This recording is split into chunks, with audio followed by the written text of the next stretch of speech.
sempre um prazer falar da palavra do Senhor. Eu agradeço a Deus por essa oportunidade que Ele me dá nessa noite. Amém? Eu gostaria de ler com os irmãos Mateus capítulo 13.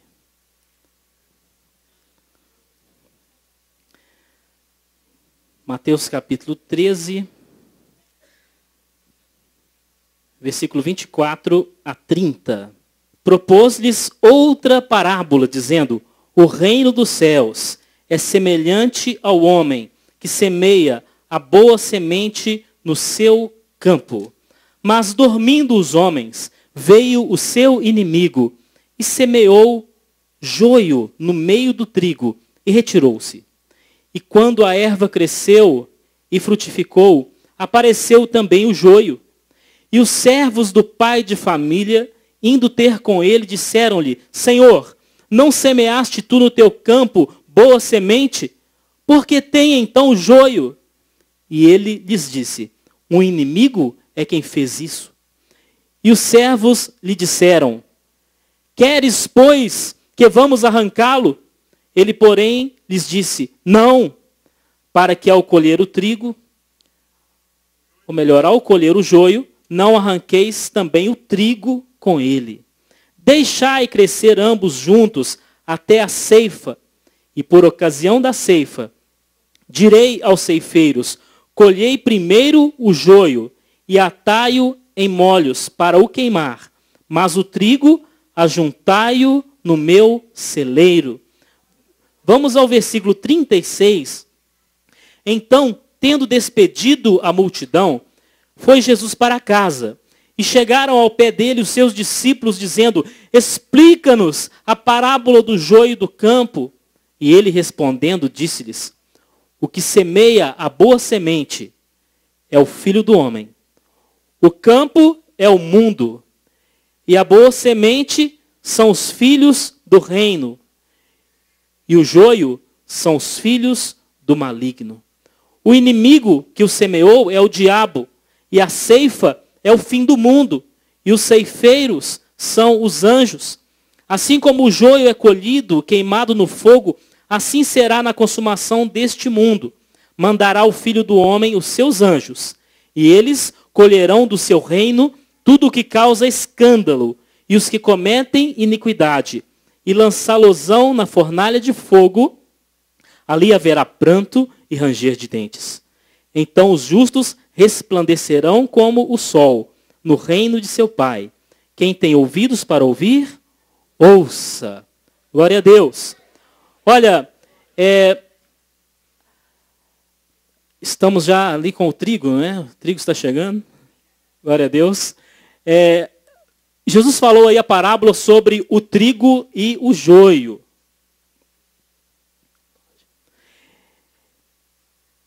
E eu gostaria de falar sobre o trigo nesta noite.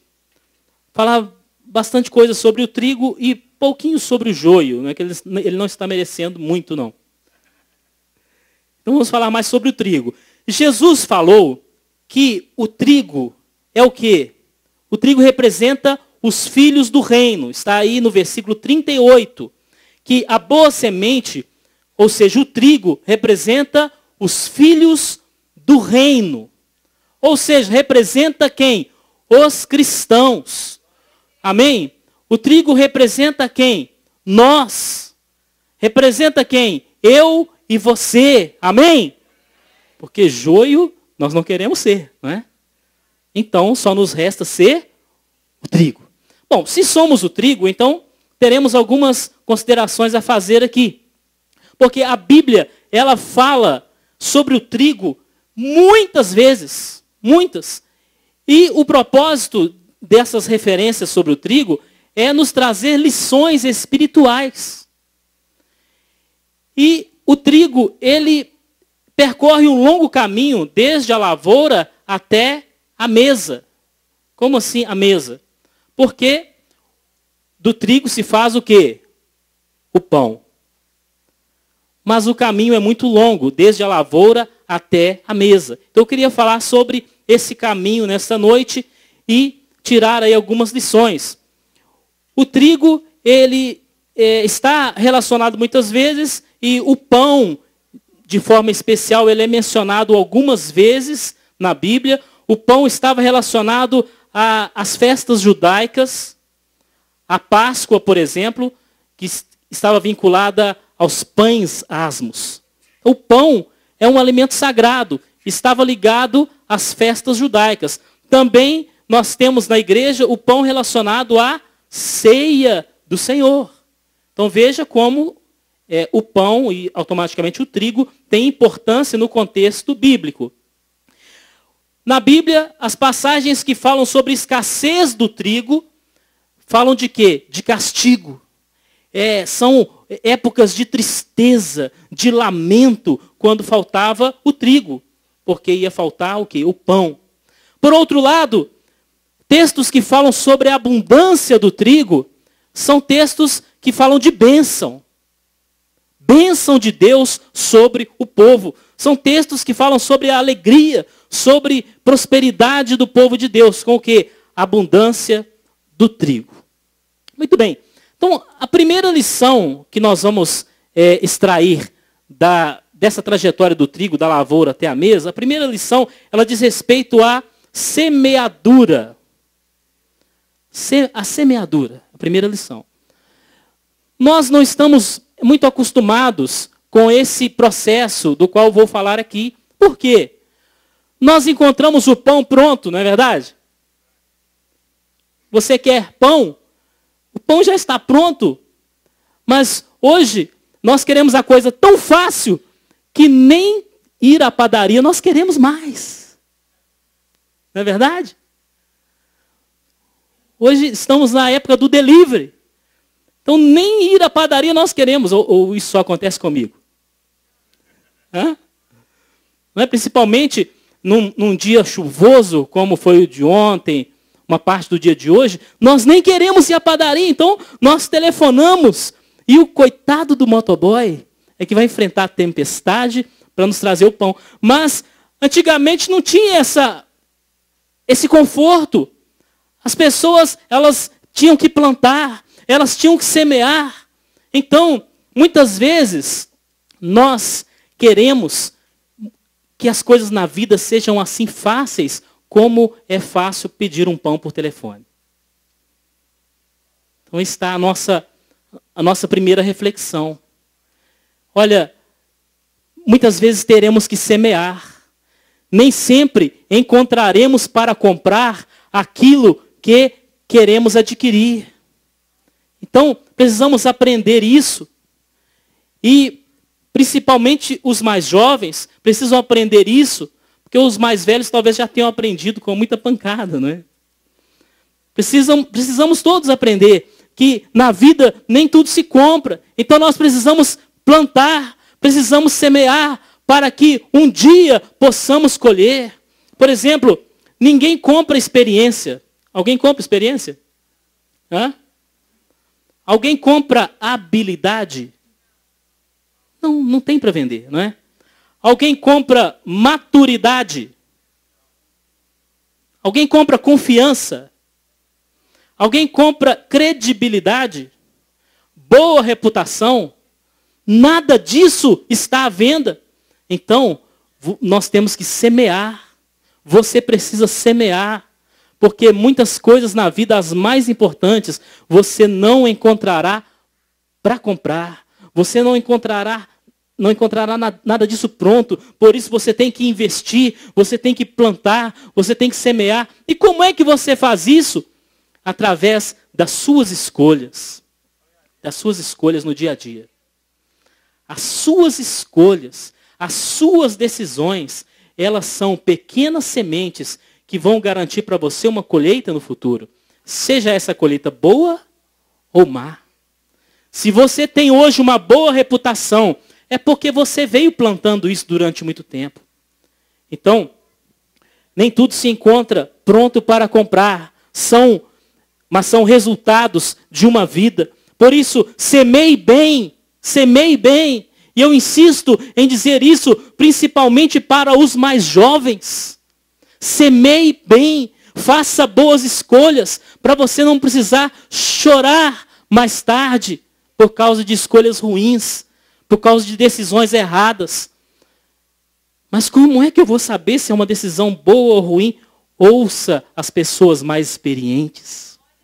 Ouça a voz da experiência, porque alguém que já plantou muito vai dizer para você, olha, essa semente não presta.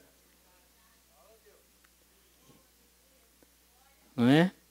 Esse relacionamento não vai dar certo. Esse namorado não presta. Ou essa namorada não presta. Ela é bonitinha, mas não vale nada. Né? Assim que acontece. Mas, então, precisamos ver que sementes são essas que nós estamos lançando. E as sementes têm como se diz? As sementes, elas têm a tendência de criar raízes. O grande problema da semente é esse. Sementes criam raízes. Cuidado. Cuidado. Porque a pessoa lança uma semente de uma forma irresponsável, através de uma escolha na vida. E parece algo inofensivo, mas sementes criam raízes. O problema é esse. E aí, essas raízes, elas vão ser profundas. E depois pode ser difícil arrancar. Pode ser muito difícil arrancar. Então, enquanto tem alguém te alertando, jogue a semente fora. Jogue a semente ruim fora. Porque veja bem, vou dar o exemplo de Sansão. Sansão, ele desenvolveu um relacionamento com uma mulher chamada Dalila. Ele não pretendia casar com ela, não. Ele estava ficando com Dalila, sabe como é que é? Ficando.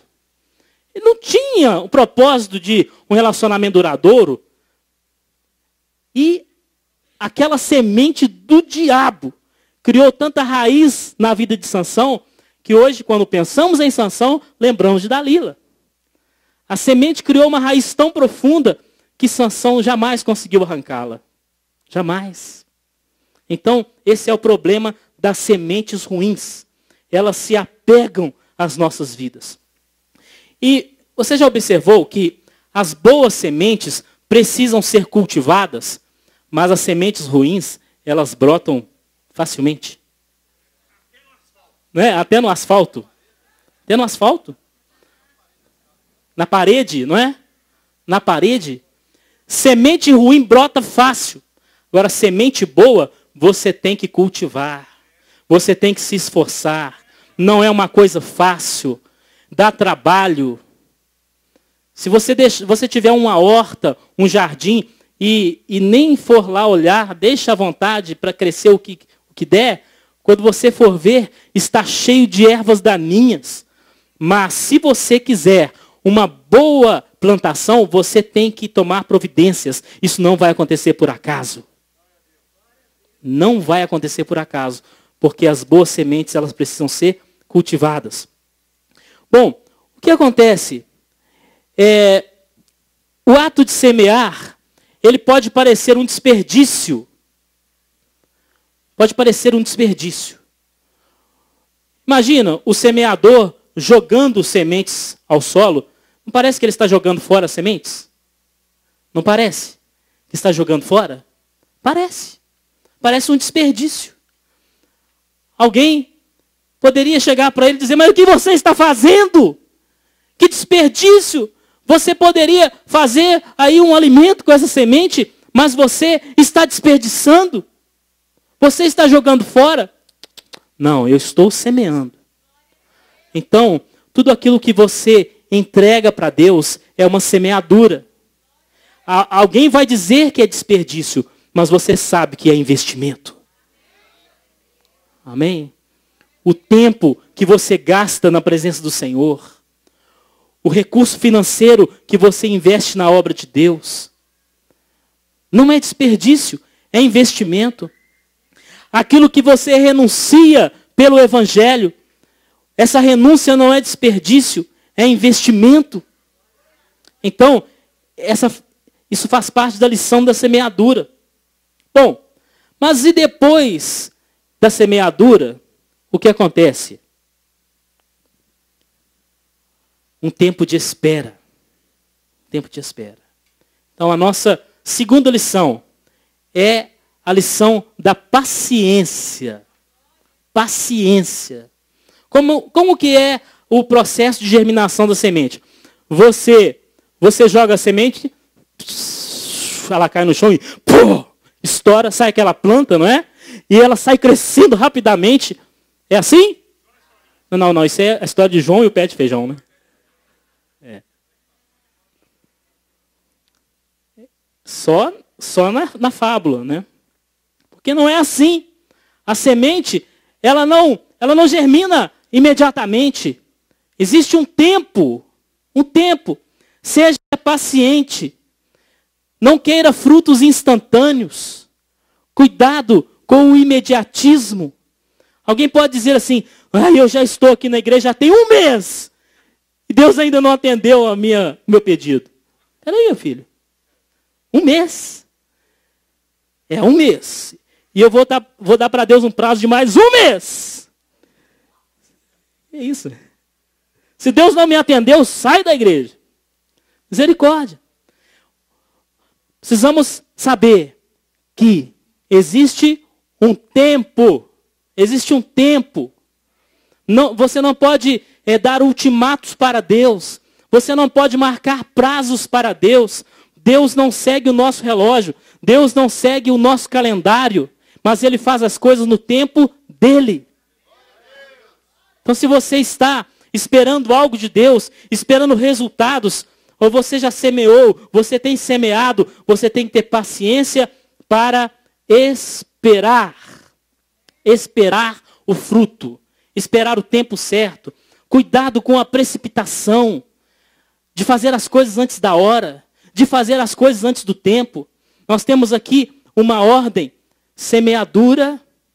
Depois tem que esperar a germinação.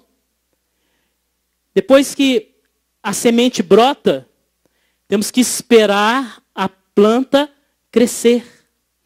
Depois que a planta cresce, precisamos esperar a planta produzir fruto. Quando produz o fruto, a gente vai lá e arranca. Não é assim. Tem que esperar o fruto amadurecer. Calma. Esperar o fruto amadurecer. E aí, quando o fruto amadurece, você vai lá e colhe. Cuidado para que você não inverta as coisas. Cuidado, jovem, para não passar o carro na frente dos bois. Não é? Existe uma ordem razoável para os fatos da vida. Por exemplo, você é jovem, você precisa estudar. Você precisa estudar muito, porque estudar também é semear. Você precisa estudar. Aí, muitas vezes o jovem se lança em relacionamentos e ainda numa idade muito imatura e perde um tempo precioso com relacionamentos que às vezes não vão levar a nada. E às vezes quando não levam a nada ainda está bom. Pior é quando levam a alguma coisa. Não é? Porque às vezes, ao invés de se dedicar ao estudo, a aprender uma profissão, a conseguir um emprego, ou que seja montar uma empresa, ou que seja lá o que for, às vezes a pessoa constitui família antes disso tudo, e aí inverteu a ordem e depois fica mais difícil. Não é? Todo mundo sabe que para o casado é mais difícil estudar. Para o casado, principalmente para aquele que tem filhos, é mais difícil estudar. É mais difícil arrumar um emprego. Não é mesmo? Então, existe uma ordem. Eu digo isso para aqueles que ainda não entraram por esse caminho da desordem. Porque aqueles que já entraram, olha, o que nós podemos fazer é clamar pela bênção de Deus para que Ele transforme a maldição em bênção. Para que Ele abençoe de maneira que você possa ainda ter o melhor fruto possível da sua lavoura, que é a sua vida. Amém? Deus faz maravilhas e Ele muitas vezes conserta algumas bobagens que o homem faz. Veja bem, depois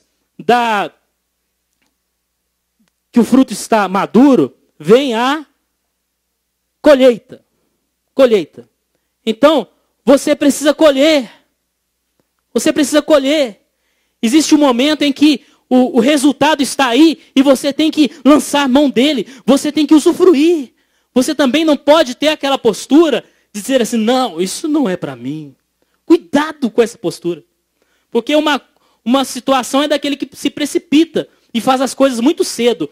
O outro extremo é daquela pessoa que já está numa idade em que já deveria ter feito alguma coisa e não fez, e não faz, e não toma uma atitude, e a oportunidade vem, a pessoa perde a oportunidade. Então, olha, se é tempo de colher, colha. Assuma o que você precisa assumir. Por exemplo, o ministério. Né? Às vezes, tem aquela pessoa que quer assumir o ministério sem ter condições. E tem aquela pessoa que já tem as condições e não assume. Né? Então, não sei qual é o seu caso. Mas chega um momento em que nós temos que colher.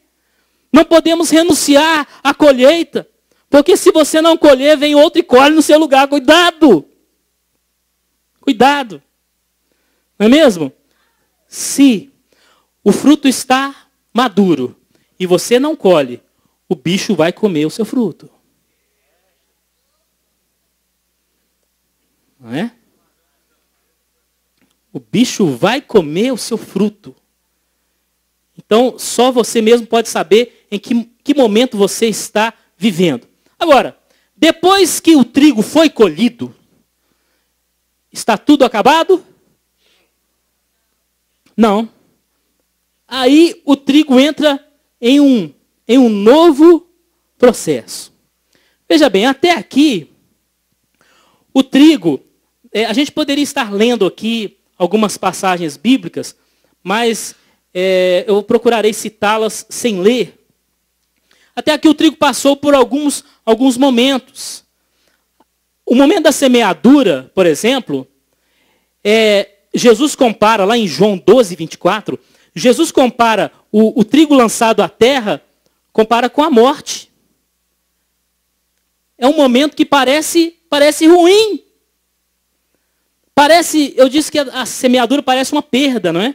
Então, muitas vezes, algumas situações da sua vida em que é um investimento espiritual na sua vida, vai parecer morte. Parece que o trigo está sendo sepultado. Então, não é um momento muito bacana, não. Mas depois vem um tempo de alegria. A nossa vida é assim. Ela tem momentos difíceis. Tem momentos tristes. Mas depois nós temos um momento de alegria. Então, esse momento de alegria é quando a semente brota. Então vem aquele broto, é um momento de alegria para o lavrador. Ele fica feliz. Olha só, a minha semente, ela não se perdeu. Que maravilha. Agora vem o tempo do crescimento, como eu já falei. E quando a planta está grande, né, o trigo está grande. Então, como esse aqui, né? Quando o trigo está aqui desse tamanho, e ele já produziu, já amadureceu, então ele fica muito bonito. Não é verdade? É tão bonito que a gente usa como enfeite, né? É bonito. Então é um momento de glória do trigo.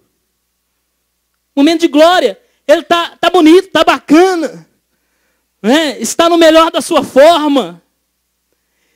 E ele fica tão bonito que uma plantação de trigo, ela parece dourada ao refletir a luz do sol.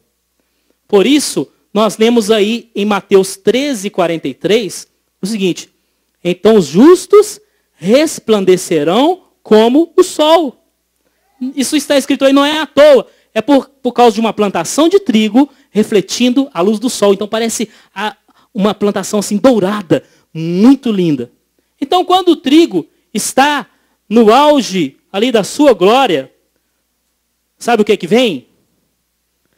A foice. A foice. Mas Senhor, eu estava no meu melhor momento. E agora vem a foice.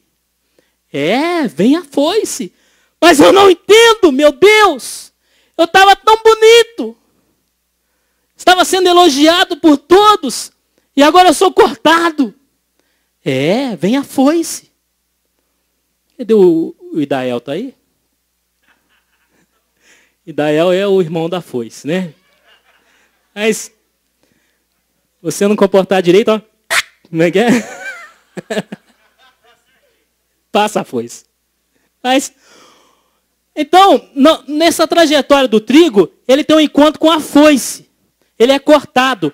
Por que ele é cortado? Porque o lavrador quer destruir o trigo. O lavrador não gostou do trigo, é isso? Não. É porque o lavrador tem um propósito maravilhoso para aquele trigo. E para que esse propósito se cumpra, o trigo ele não pode ficar ali na lavoura para sempre. Então, alguns cortes podem acontecer na nossa vida, meus irmãos. Não estranhe a foice quando vem sobre você. Não estranhe. Porque alguma vez você precisa ser cortado para você passar para um novo nível, para uma nova etapa. Não é para você ser destruído, não. E aí, olha, o trigo, ele foi colhido, e aí tudo acabou? Não. Ele agora precisa ser debulhado. Debulhado. A coisa não é fácil. E o trigo representa o quê? Os filhos de Deus. O trigo representa você e eu. Então, o trigo tem que ser debulhado para ele ser útil lá para o propósito final, que é o pão. Aí, depois que ele foi debulhado, ele tem que ser exposto ao sol para secar. Observe que ele tem que ser exposto ao sol. Exposição. Luz. Nada de trevas. O trigo não pode ser guardado na gaveta.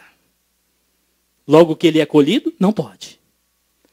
Ele não pode ser guardado num porão. Porque senão ele vai estragar. Ele vai mofar. Vai dar bicho. Ele tem que ser exposto ao sol. Nada de trevas. Meu irmão, não queira se esconder num quarto escuro. Venha para a luz. Venha para a luz. Você precisa se expor de alguma forma. Você estar aqui já é uma forma de exposição. Você está se expondo aqui à palavra de Deus que vem sobre você. Olha, ele é exposto ao sol para secar. Então, depois que ele está seco, ele vai ser descascado. Ah, você achou que tinha acabado? Ele vai ser descascado. Então, como que acontece esse processo? Veja bem, o trigo ele tem que ser descascado para que se separe a palha do grão, ou a casca do grão. Nós temos isso lá em Jeremias 23, 28, que diz assim, que tem a palha a ver com o trigo, diz o Senhor. Tem que separar, tem que descascar, tem que tirar aquilo que é superficial, que é supérfluo. E a essência tem que se manifestar. Aquilo que está lá dentro tem que se manifestar. Bom, quando é que isso acontece com o trigo? Os grãos já secos, eles são colocados sobre uma grande pedra num lugar alto. Essa grande pedra, na Bíblia, ela é chamada de eira. E João Batista fala sobre a eira em Mateus 3:12. Vamos ler esse texto.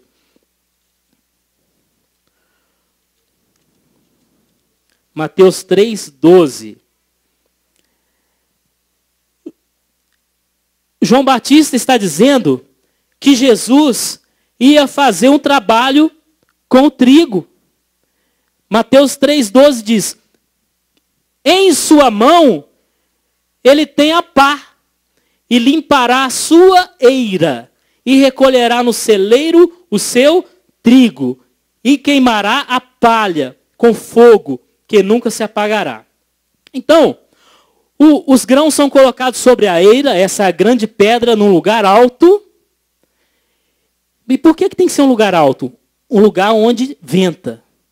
E então os trabalhadores pegam varas e começam a bater no trigo. Bater no trigo. Bater no trigo. Mas o que o trigo fez para apanhar? Nada. O trigo merece apanhar? Não, mas ele precisa.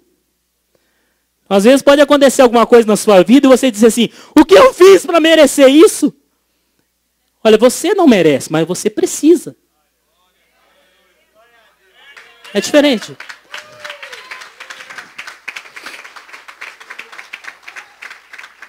Glória a Deus. Então, na nossa vida acontece, não é só o que nós merecemos, não. Nós temos uma ideia errada a respeito disso. A gente pensa que tudo é por merecimento. Não. Também é por necessidade. Também é por propósito de Deus. Então o trigo, ele apanha bastante ali. É muita varada em cima dele. Para quê? Para quebrar a casca. E a casca, ela se separa do grão. E como está num lugar alto, o vento vem e leva a casca. E o grão permanece. Então, isso aí é comparável às tribulações que nós vivemos. É na hora da tribulação que a nossa casca ela se rompe e o que está lá dentro vem para fora. Às vezes é um palavrão, né? Às vezes é uma praga, uma maldição. E outras vezes não. Outras vezes você diz, glória a Deus, aleluia. Não é assim? Dá aquela vontade de xingar, mas aí você diz, glória a Deus. Alguma coisa que está lá dentro vai ter que sair, meu irmão. Não é? É nessa hora que a sua essência se manifesta. Não é? A sua casca de fineza, educação, delicadeza, gentileza, ela é quebrada. E a sua essência se manifesta. Mas tem que manifestar até para a gente consertar. E para que aquilo que é casca seja levado embora. Bom, depois que a casca é separada do grão, aí o grão, ele está limpo. Está limpo. Mas, já está em condições de ser usado para fazer pão? Hein? Não. Vamos supor que o grãozinho de trigo seja desse tamanho aqui. Olha, para fazer pão, ele ainda está muito grande. Assim somos nós. Né? Você está limpo? Tá. Você foi purificado? Foi. A casca saiu? Saiu. Mas você ainda está muito grande. Você ainda está muito grande. Você ainda precisa ser moído. Moído. Moído. Aí o trigo é levado ao moinho. Meu Deus do céu, se o trigo pudesse falar, não é? Se o trigo pudesse falar, ele diria, mas o que é isso, meu Deus do céu? Depois de tanta situação, de tanta tribulação, ainda tem mais essa. Sim, ainda tem mais essa, para que você se torne aquilo que Deus quer que você seja. Glória a Deus. Aí, o trigo, ele é quebrado, ele é esmagado, ele é moído, ele é reduzido a pó. Reduzido a pó. Mas não é destruído. Existe um limite para o sofrimento na sua vida. Existe um limite para as tribulações, para as adversidades. Elas vão moer você, mas elas não vão te destruir. Amém? Não vão te destruir. Então assim, o trigo, ele perde a sua forma. Perde a sua forma. Perde a sua aparência. Ele vira pó. E depois que ele vira pó, sabe o que precisa? Ele precisa se juntar a outros trigos moídos também. Imagina, um grãozinho de trigo, dá para fazer pão? Não. Então, assim somos nós. Eu, grãozinho de trigo, sozinho, não servirei para virar um pão. Por isso que existe igreja. É para que se ajuntem os pozinhos de trigo moídos pelo Senhor. Amém? Porque, olha, você sozinho é um pozinho insignificante. Mas quando você se junta na igreja, então nós nos tornamos uma farinha santa, né? Que a Bíblia fala. Veja bem, todas essas etapas, elas são mencionadas na Bíblia.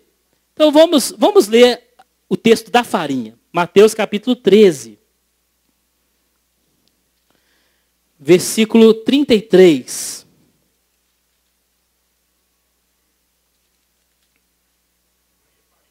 Farinha. Mateus 13, 33. Outra parábola lhes disse: o reino dos céus é semelhante ao fermento, que uma mulher toma e introduz em 3 medidas de farinha, até que tudo esteja levedado.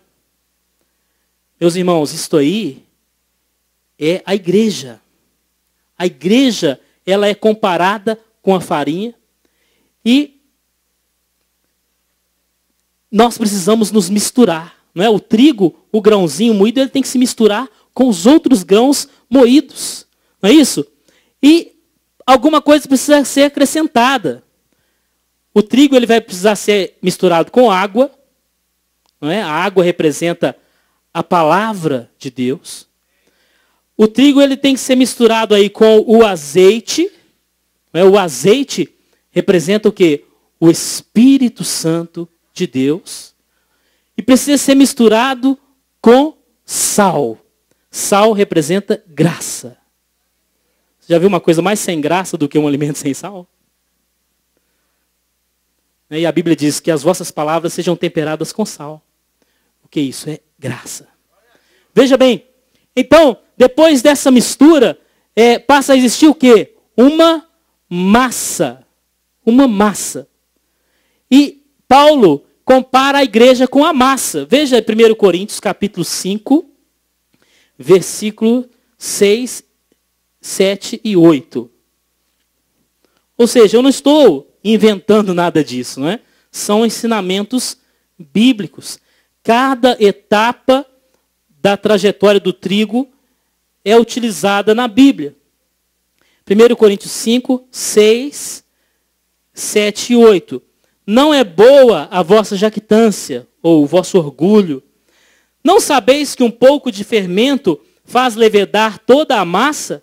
Alimpai-vos, pois, do fermento velho, para que sejais uma nova massa, assim como estáis sem fermento. Porque Cristo, nossa Páscoa, foi sacrificado por nós. Por isso, façamos festa, não com o fermento velho, nem com o fermento da maldade e da malícia, mas com os ázimos da sinceridade e da verdade. Então veja que o apóstolo Paulo está dizendo que a igreja é uma massa. E precisamos tomar cuidado com contaminações sobre essa massa. E a mesma ideia está em Gálatas 5:9, né? Nós não vamos ler, mas quem quiser anotar. Gálatas 5:9. Esse fermento ruim aí é a falsa doutrina. Existe o fermento bom, que nós lemos lá em Mateus 13, e existe o fermento ruim. O fermento bom, então, será a palavra genuína, já que o fermento ruim é a falsa doutrina.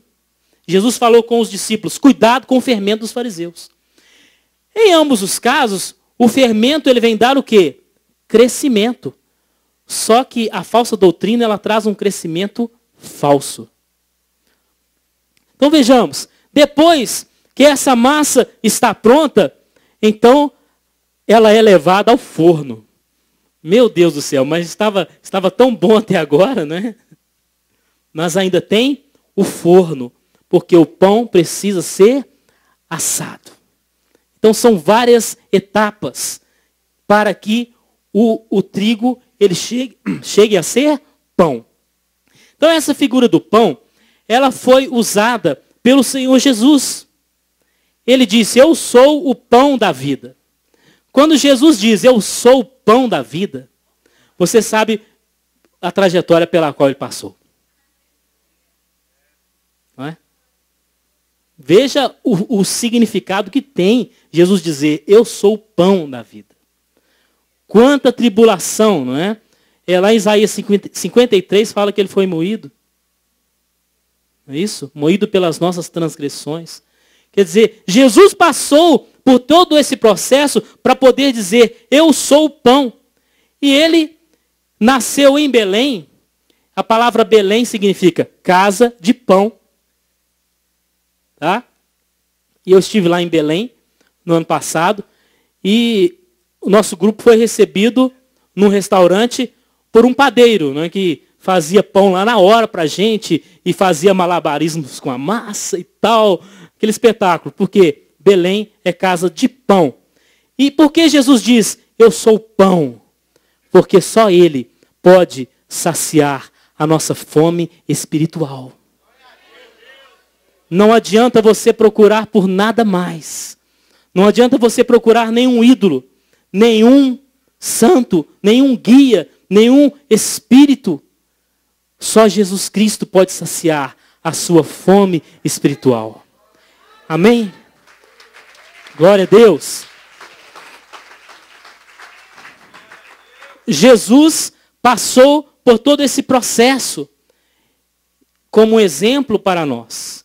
Se nós queremos ser semelhantes a Ele, nós também passaremos por esse processo, para sermos parecidos com Jesus. Mas o inimigo, ele vai tentar interferir. Se nós formos olhar na Bíblia, ele tenta interferir em todo esse processo. Quando a semente é lançada, ele tenta roubar a semente. Isso está em Mateus 13, 19. Se ele não consegue roubar a semente, ele tenta semear uma semente ruim junto, que é o joio. Nós lemos isso em Mateus 13, 25. Depois, se isso também não dá certo, ele tenta colocar um fermento ruim no meio da massa. Ele está sempre tentando interferir no processo de Deus na nossa vida. Então, com isso nós vemos o quê? Que momentos maravilhosos e momentos muito difíceis nessa trajetória do trigo, desde a lavoura até a mesa. Mas, e o joio? E o joio? O joio não passa por nada disso. Ou quase nada, né? Sabe por quê?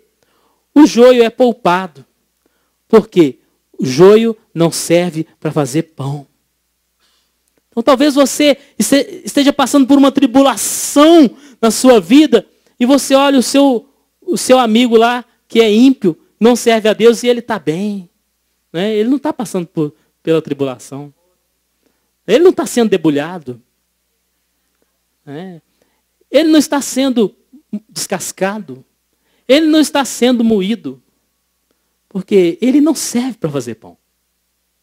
O joio é poupado. Mas, não para sempre. Porque o joio está reservado para o fogo eterno. Não é verdade? Então Jesus disse que nos últimos dias, ou no fim dos tempos, os anjos virão e eles colherão o joio e lançarão o joio no fogo. Mas o trigo será recolhido no celeiro do Pai Celestial. Amém? Glória a Deus. Amém. Amém. Possamos refletir sobre essa palavra e aprender as lições. Semear, esperar, ter paciência, colher quando for hora de colher, não ser omisso, negligente. E suportar as tribulações, porque elas fazem parte do processo. O mais importante é que nós estamos sendo preparados para um grande propósito de Deus. Amém? Que Deus os abençoe.